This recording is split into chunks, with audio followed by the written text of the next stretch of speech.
Hello दोस्तों, मैं ओम प्रकाश प्रगति IAS में आप सभी लोगों का एक बार फिर से स्वागत करता हूं। दोस्तों, जैसा कि बीपीएससी 2023 से संबंधित कुछ बातें होंगी और वो भी साइंस से संबंधित। और अभी जो है एग्जाम जो है वो काफी करीब आ गया है, चाहे शिक्षक भर्ती, अब इसमें हम दोनों देख लेंगे। चाहे तो शिक्षक भर्ती का भी जो लोग का रिवीजन जो है वो लास्ट फेज में है, ठीक है, एकदम लास्ट मोमेंट पे है, क्योंकि उनके पास अब ज्यादा टाइम नहीं है। और बाकी जो बीपीएससी प्रशासनिक सेवा की जो कर रहे हैं, अभी भी उनके पास करीब करीब 46-47 दिन का समय अभी भी बचा हुआ है। तो उन लोगों के लिए और शिक्षक वालों के लिए जो क्विक रिवीजन और बाकी जो बीपीएससी के लिए जो कर रहे हैं उनके लिए, तो ये पिछले कितने दिन के पेपर का स्टडी करके हमने बनाया इसको, तो पिछले 7 से 8 सालों के पेपर का जो है वो स्टडी है। और इससे पीछे भी अगर जाएंगे 1992 से भी के आसपास से अगर आप आएंगे तो यही सारे जो है वो महत्वपूर्ण टॉपिक आपको मिलेंगे। सबसे पहले तो आप सभी लोगों को आप अंत तक बने रहिएगा। अंत में बहुत सारे इसमें से बहुत सारे टॉपिक को आपको क्लियर कर करके बताएंगे क्या क्या पढ़ना है। उसके साथ साथ जो इसके लिए आपको किताब मेरे तरफ से जो रिकमेंडेशन है साइंस के लिए, ठीक है, साइंस के लिए सबसे बेहतरीन मतलब ये जो किताब है, ठीक है, ये लूसेंट की सामान्य विज्ञान, इंग्लिश में भी इसको लूसेंट का जनरल साइंस, ठीक है, ये पीली वाली और ग्रीन वाली किताब है, आप इसको ले लीजिए। स्पेशली साइंस के लिए, ठीक है, और साइंस के लिए है तो आप इसको बस इसको अगर जिनके पास समय है वो पढ़ ले इन सारे टॉपिक को इसके माध्यम से। अगर जिनके पास समय नहीं है, जैसे शिक्षक भर्ती वालों के पास समय नहीं है, तो वो क्या करे इस किताब को लेकर, तो इसके पीछे जैसे फिजिक्स है, केमिस्ट्री है, बायो है, तीनों सेक्शन का उसके पीछे 600, 500, 700 क्वेश्चन दे रखे हैं हर सेक्शन के बाद।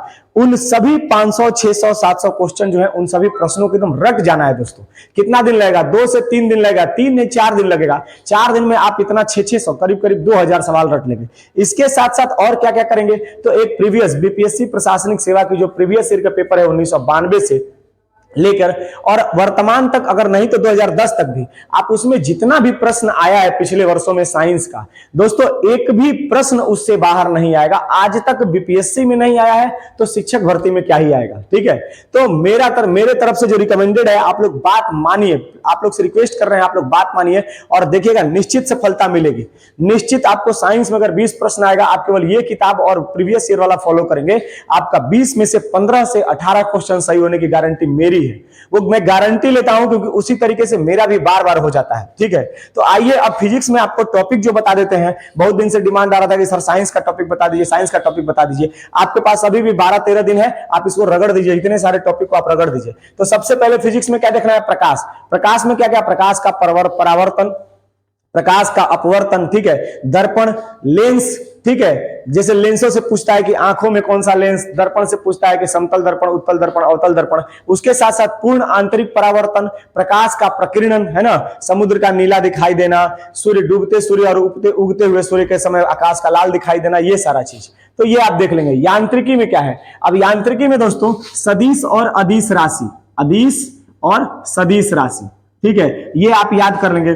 उसके साथ साथ कुछ जो भौतिक चीजें हैं, जो भौतिक है, उनका जो है एक तरीके से उनका जो संकेत होता है, जैसे बल का मात्रक जो होते हैं, बल का मात्रक क्या है, कार्य का मात्रक क्या है, ठीक है, क्षेत्रफल, ये सारा चीज, त्वरण का मात्रक क्या है, ठीक है, विस्थापन का मात्रक क्या है, ये सारा चीज। उसके बाद आप ध्वनि देख लेंगे, साउंड। तो साउंड का क्या है? साउंड की प्रकृति, साउंड की आवृत्ति देख लेंगे, ठीक है। साउंड सबसे ज्यादा किस तरह के पदार्थ में चलती है? ठोस, द्रव और गैस में।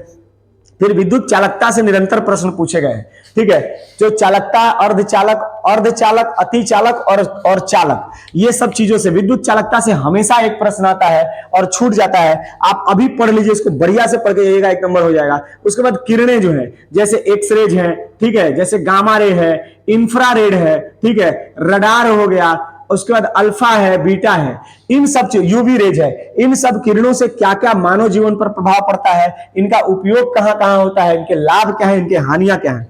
उसके बाद वैज्ञानिक खोज, ठीक है, जैसे कुछ बहुत सारी चीजों का खोज हुआ है फिजिक्स में, तो उन सब चीजों के वैज्ञानिक खोज और उनके आविष्कारक के नाम आप याद रख लिए। और उसके बाद प्रमुख उपकरण, ठीक है, फिजिक्स में बहुत सारे उपकरण है, जैसे वर्षा मापने के लिए, भूकंप मापने के लिए, इन सब मापने के लिए जो उपकरण यूज करते हैं, जैसे ब्लड प्रेशर मापने के लिए, ठीक है।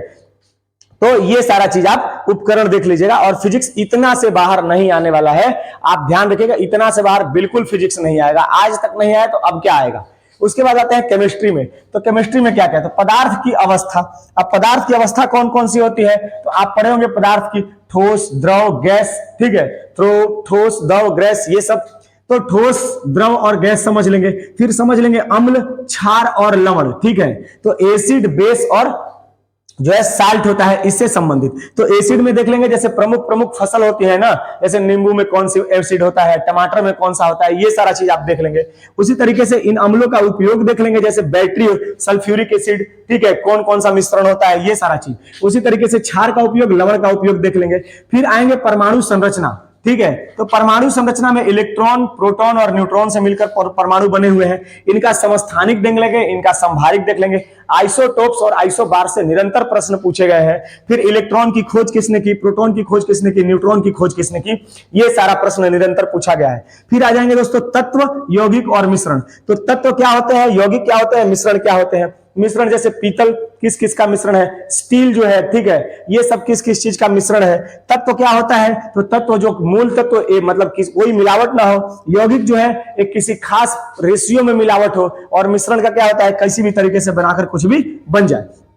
उसके बाद मेटल और नॉन मेटल, धातु और अधातु पे पढ़ लेंगे, ठीक है। धातु क्या होती है, अधातु क्या होती है, तो यहां से आपका सवाल हो जाएगा। इसके बाद इनके अयस्क होते हैं, ठीक है, धातु और अधातु के अयस्क होते हैं, आप ये याद रखिएगा। जैसे एल्युमिनियम का अयस्क, जैसे तांबा का जैसे लोहा का अयस्क, तो बहुत सारे चीज होते हैं, उनके अयस्क होते हैं। इन अयस्कों के बारे में देख लेंगे। फिर विलयन, विलयन में एक निरंतर प्रश्न पूछा गया है, द्रव में द्रव का विलयन निम्नलिखित में से कौन सा होगा। 4 ऑप्शन होंगे द्रव में द्रव का। गैस में गैस का विलयन क्या होगा, द्रव में गैस का विलयन क्या होगा, गैस में द्रव का विलयन क्या होगा। तो ये मिक्सचर से एक सवाल आता है। फिर आते हैं प्रमुख तत्व और उनके संकेतक, ठीक है। जैसे जो एलिमेंट होते हैं ना, जो आवर्त सारणी है, आवर्त सारणी में तत्वों को सजाया गया है, तो उनके संकेतक जैसे ऑक्सीजन का, नाइट्रोजन का, सोडियम का, ये सारा चीज। और हो सकता है तो कभी कभी उनका नंबर पूछ लेता है, एटॉमिक नंबर क्या होता है, तो वो भी आप तैयार कर लेंगे। और केमिस्ट्री में लगभग इतना से आपका हो जाएगा, ठीक है। बहुत ज्यादा आपको डीप में नहीं जाना है, 9th 10th का लेवल रखना है, आप इसको पढ़ लेंगे, आपका हो जाएगा। फिर अब आते हैं दोस्तों थर्ड सेक्शन हमारा जो बायोलॉजी है। और बायोलॉजी से, फिजिक्स से देखिए सबसे ज्यादा प्रश्न बायो से आएगा, उसके बाद फिजिक्स से आएगा, और सबसे कम जो है वो केमिस्ट्री से आएगा। अगर 20 प्रश्न आएंगे तो 20 प्रश्न में लगभग 10 से 12 प्रश्न बायो से, ठीक है, 5 से 6 प्रश्न फिजिक्स से, और 2 से 3 या 4 प्रश्न केमिस्ट्री से रहेंगे। इसी रेशियो में रहेगा। तो अब आते हैं जीवों का वर्ग। देखिए जो बीपीएससी प्रशासनिक सेवा उसमें 30 प्रश्न आते हैं, तो 30 में से 12 से 14 प्रश्न यहां से आते हैं, कुछ यहां से, और इसमें एक इन्वायरमेंट इकोलॉजी वाला है, तो वो तो शिक्षक भर्ती में भी इन्वायरमेंट से आएगा, ईवीएस से आएगा, तो वहां से भी 2-3 प्रश्न वो भी रहेंगे, ठीक है। उसके बाद जीवों का वर्गीकरण। अब बायो में देखते हैं जीवों का वर्गीकरण। तो जीवों का वर्गीकरण 5 भागों में, जैसे पादप, प्रोटिस्टा, मोनेरा, पादप, कवक और कवक, ठीक है। तो ये सारा 5 भाग में। फिर कोशिका संरचना देख लेंगे। तो कोशिका संरचना में जैसे केंद्रक, ठीक है, केंद्रक के अंदर माइटोकॉन्ड्रियल, राइबोसोम, लाइसोसोम, इन सबों के खोजकर्ता देख लेंगे, इन सबों का उपयोग क्या होता है, और ये सब कौन कौन से कार्य करते हैं, ठीक है। उसके बाद पादप आएंगे। तो पादप में क्या देखेंगे, हार्मोन। पादप यानी पौधे, पौधे में कौन कौन से हार्मोन होते हैं, उन हार्मोनों का काम क्या होता है, ठीक है। जैसे पत्तियां गिर जाती है किस हार्मोन की कमी से, फल किस हार्मोन से पक जाते हैं। उसके बाद पादपों में जो पौधों में रोग होते हैं, जीवाणु और विषाणु से। उसके बाद प्रकाश संश्लेषण से निरंतर प्रश्न पूछा गया है, ठीक है, तो प्रकाश संश्लेषण को अच्छे से पढ़ लेंगे। फिर आएंगे विषाणु, जीवाणु, कवक, प्रोटोजोआ, शैवाल, ठीक है। तो यहां से पूछ लेंगे इनका उपयोग क्या है, कौन कौन सी बीमारियां होती हैं, किस किस चीजों में ये काम आते हैं। विषाणु, जीवाणु, कवक, प्रोटोजोआ और शैवाल। फिर आते हैं विटामिन। विटामिन के जो vitamin A, B, C, D, E, ठीक है, के, ये सारे विटामिन देख लेंगे। इसमें पूछता है जल में कौन घुलनशील है, वसा में कौन घुलनशील है, किस किस विटामिन की कमी से कौन कौन सी बीमारियां होती हैं, ये सारा चीज आप विटामिन से देख लेंगे। फिर मानव शरीर की संरचना। अब इसमें कौन कौन, एक तो पाचन तंत्र के बारे में देख लेंगे, मानव शरीर की संरचना में पाचन तंत्र देख लेंगे, फिर एक हृदय देख लेंगे, ठीक है। उसके बाद एक तंत्रिका तंत्र अगर आपको मिल जाएगा तो तंत्रिका देख लीजिएगा। एक आंख, फिजिक्स में ही देखना है, आंख के बारे में थोड़ा सा पढ़ लीजिएगा, तो ये भी आपका क्लियर हो जाएगा। हृदय जरूर देख लीजिएगा, शिरा और धमनी से निरंतर प्रश्न पूछा जाता है।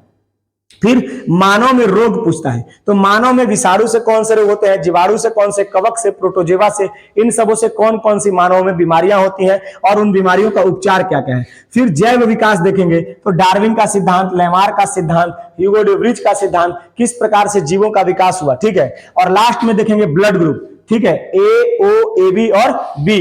ए बी और ओ ग्रुप देख लेंगे तो एंटीजन और एंटीबॉडी एक होता है। तो किस में एंटीजन होगा, किस में एंटीबॉडी होगा, और कौन सा रक्त किस व्यक्ति को चढ़ाया जा सकता है, रक्त से संबंधित कोई बीमारियां हैं उन बीमारियों को आप देख लेंगे। तो अगर इतना आप दोस्तों कर लेंगे, साइंस में अभी भी टाइम है, अगर 2-2 घंटा भी टाइम देंगे तो ये बहुत बड़े टॉपिक नहीं है। 2-2 घंटा में एक ये हो जाएगा, 2 घंटा में ये, 2 घंटा में ये। प्रतिदिन अगर 2-2 घंटा भी निकाल कर आप काम करते रहेंगे तो आपका हो जाएगा। और लास्ट में अभी भी मैं कह रहा हूं, प्रीवियस ईयर का 1992 से लेकर अब तक का पेपर आप देख लीजिए। साइंस का सवाल रट जाना है, ठीक है। उसके बाद जो अभी लूसेंट साइंस वाला जो बुक दिखा है, इसको अगर आप उठा लेंगे तो इसके पीछे 500, 600, 700 सवाल दे रखे हैं। अगर आप उनको कर लेंगे तो ये बात एकदम 100% गारंटी है आपकी कि बीपीएससी शिक्षक भर्ती में अगर 20 प्रश्न आएगा तो उसमें से 17-18 प्रश्न आपके हो जाएंगे, और बीपीएससी प्रशासनिक सेवा में अगर 30 प्रश्न आएगा तो 25 प्रश्न आसानी से आपके हो जाएंगे। और ये सबसे ज्यादा जो वेटेज है इतिहास और साइंस का, सबसे ज्यादा वेटेज है। उसके बाद करेंट अफेयर आता है, तो एक दिन करेंट अफेयर भी लेके आएंगे आप सभी लोगों के लिए। अगर यहां तक आप लोग जुड़े हुए हैं, यहां तक वीडियो अच्छा लगा है, अगर आप लोग को कुछ लग रहा है कि नॉलेजेबल है, तो वीडियो को लाइक कीजिएगा। अगर अच्छा लगेगा तो कमेंट कीजिएगा कि कैसा लगा आप लोगों को। अगर और अच्छा लगा है तो इसको शेयर कीजिएगा, और चैनल पे दोस्तों अगर नए हैं तो इसको सब्सक्राइब करके जाइएगा, ताकि और आप लोगों के लिए इसी तरीके का कुछ मददगार वीडियो हम लेके आते रहें। यहां तक सुनने के लिए आप सभी लोगों का धन्यवाद। जय हिंद।